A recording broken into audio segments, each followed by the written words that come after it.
Good evening and welcome to the Cybersecurity and Cryptocurrency Podcast. I'm your host, Eric English. Got some exciting topics to talk about today in both the cybersecurity world and the cryptocurrency world. So we'll get to that in just a second. Today is Tuesday, August 14th, 2018. We're on episode 16. So we're getting up there. First and foremost, if you want to follow me on Twitter, I'm at eEnglish34. Again, it's at eEnglish34. And also I want to give a shout out to our sponsor, Southern Graphics T-Shirt Company, for all your T-shirt, jerseys, polo shirts, any kind of shirt that you need a design on. These guys can do it for you. Their website is southerngraphicst-shirtco.com. Again, southerngraphicst-shirtco.com. Check them out. They got some really funny shirts out there, too. I got one the other day that says, Body by Beer and Tacos, which definitely suits my dad bod very much. But we're going to jump right in here. I'm going to start with the cryptocurrency related news. It's been a crazy week. For the last 7 days, we've seen the market really take a dip since the SEC decided to postpone their decision. We've seen the market take a dramatic downturn, and Bitcoin rules them all. Bitcoin is the primary cryptocurrency that's traded for all the other alternative coins, whether it's Ethereum or Ripple or whatever it is. It's typically exchanged for Bitcoin. So that's why Bitcoin's always the big daddy. And when the price of Bitcoin goes down, everything else follows suit. So today we saw Bitcoin hit a new low of right around $5,700. That is scary stuff. For any investors out there, $5,700 for Bitcoin is just crazy low. We never expected to see these kinds of lows. Probably a month and a half ago, we were at damn near 8,500, and now we're way down to 5,700. It has bounced back a little since that dip earlier today. Last time I looked at it, it was at about 6,100. But as everybody knows, it goes up and down quite a bit, so I'm sure that'll change again.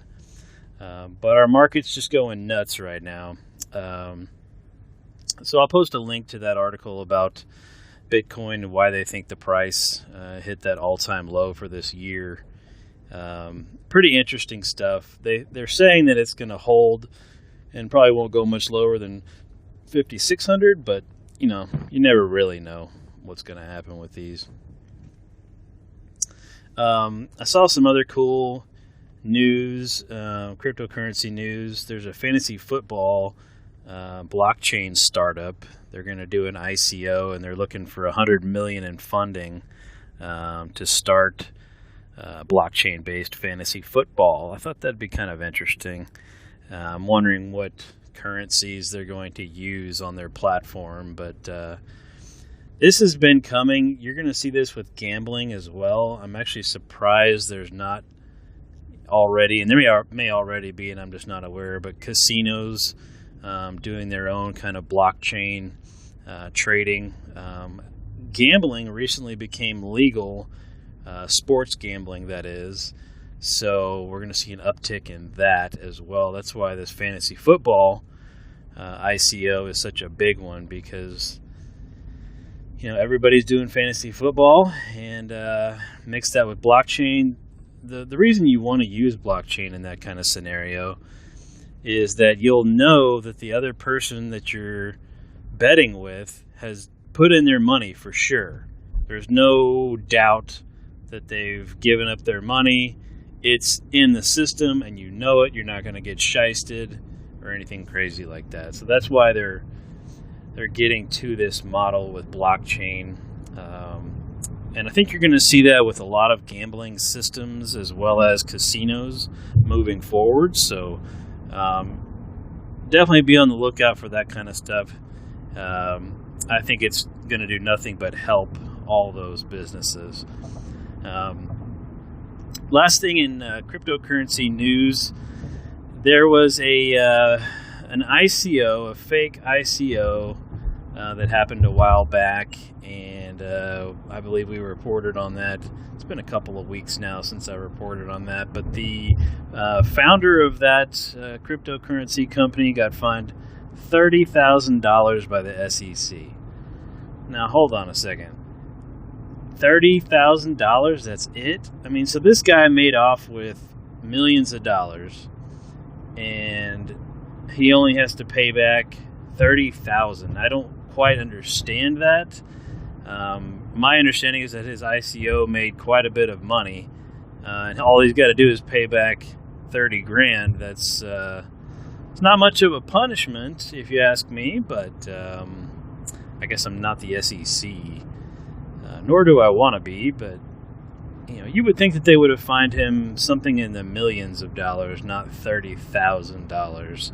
Just seems a little light on the fine side. And what's to stop him from going out there and doing it again? Well, they gave him a permanent ban, so he will not be able to do another ICO ever again. So I guess that's the upside to it. They permanently banned him from doing another ICO. So, but if he's got millions of bucks in his pocket, he could probably care less. Like, whatever, man, I'm going to retire now. Thanks. See you later. But thought that was interesting. It's in the show notes if you want to check that out.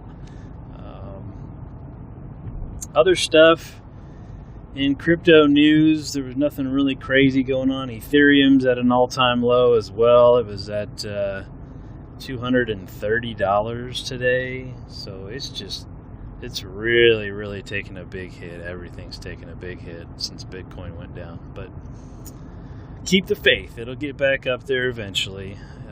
Hopefully we'll see a rally towards the end of this year. Blockchain isn't going away, folks. It's doing nothing but getting bigger. And so you're going to see a lot more applications of blockchain everywhere you go. It's going to be in financial systems. It's going to be in gambling systems. It's going to be in inventory systems. UPS will start using it for tracking packages. The Postal Service will probably use it. It's not going away anytime soon. The underlying technology of cryptocurrency is blockchain, and that is not going away. AWS from Amazon, they have their own blockchain as a service offering. Microsoft Azure has the same thing as well for enterprises. So you're going to see a lot more with this. If you're a developer and you're looking to make a jump, right now is the time to jump into blockchain development because it's just going to grow. There's going to be some growing pains, of course, because it's such a new technology, and the understanding of its capabilities is just not quite there yet. Obviously, we're getting there, but we're nowhere near where it can be and where it will be eventually. But right now is the time to jump into that. They're paying blockchain developers a ton of money to develop code. So if you're a developer, that's probably a good career path to get down and start in on the blockchain craze, because it's just going to get bigger and bigger and bigger. So we'll jump over to cybersecurity stuff. Microsoft, today is Patch Tuesday, so Microsoft released quite a few patches to patch 60 some odd flaws in Windows and various applications in Windows that Microsoft controls, like Internet Explorer and items like that. There was quite a few remote code execution vulnerabilities, and several of these were being attacked in the wild. So some active attacks happening with this most recent round of patches that Microsoft has released. So if you have not already patched your workstations and servers, highly recommend doing that. These are pretty big vulnerabilities, especially remote code execution. I mean, those are probably the scariest ones out of the entire list. but there's still quite a few others. It's a very, very big list of things that they're patching. So get on that. Tell your patching folks to start rolling them out or testing them or whatever process you've got. We do test them at my job. We test them with our IT department first, and then with one particular office, and then we roll it out to everybody else. So we're already in the testing phase of these new patches. So far, so good. So check that out if you're a Microsoft shop and you haven't already seen it. I saw a really funny article about hackers can now hack into your fax machine to then hack into your network just by sending a fax. I thought this was really funny. So basically what hackers are doing now, they send a fax to a vulnerable fax machine, and they basically take over that fax machine, right? So once they've got control of your fax machine, oftentimes these fax machines are connected to an internal network as well. So they're connected to a phone line and they're connected to an internal network somewhere. So what this fax hack does is it hacks the fax machine itself. The hacker gains control of that fax machine. They can then program that fax machine to do whatever they want to then do even more damage on your internal network. So HP has already released patches for this stuff, and a few other vendors have already released patches. So if you have a fax machine that's connected to a phone line and to your network, now's the time that you have to update your dang fax machine. A lot of folks have vendors that manage these devices for them. However, that does not absolve you of the risk. So just because you have a vendor that takes care of these, printers and copiers and whatever, multifunction machines, the risk still resides with your company and with you if you're the security guy or girl. So take that into consideration. Jump on those vendors if they have to patch it themselves. Jump all over them and make them get in there and do that right away. If they can't, it's highly recommended that you take those fax machines off of your network. There's a list of vulnerable fax machines that are susceptible to this hack, and you can see that in the article in the show notes. So check that out. I thought that was pretty interesting, new technique from hackers there. It's always something, it seems like. I think that was last on my list for cybersecurity stuff. Nothing else too crazy going on. Adobe released some other patches for their stuff. As always, there's always a patch for Java and Adobe, it seems like.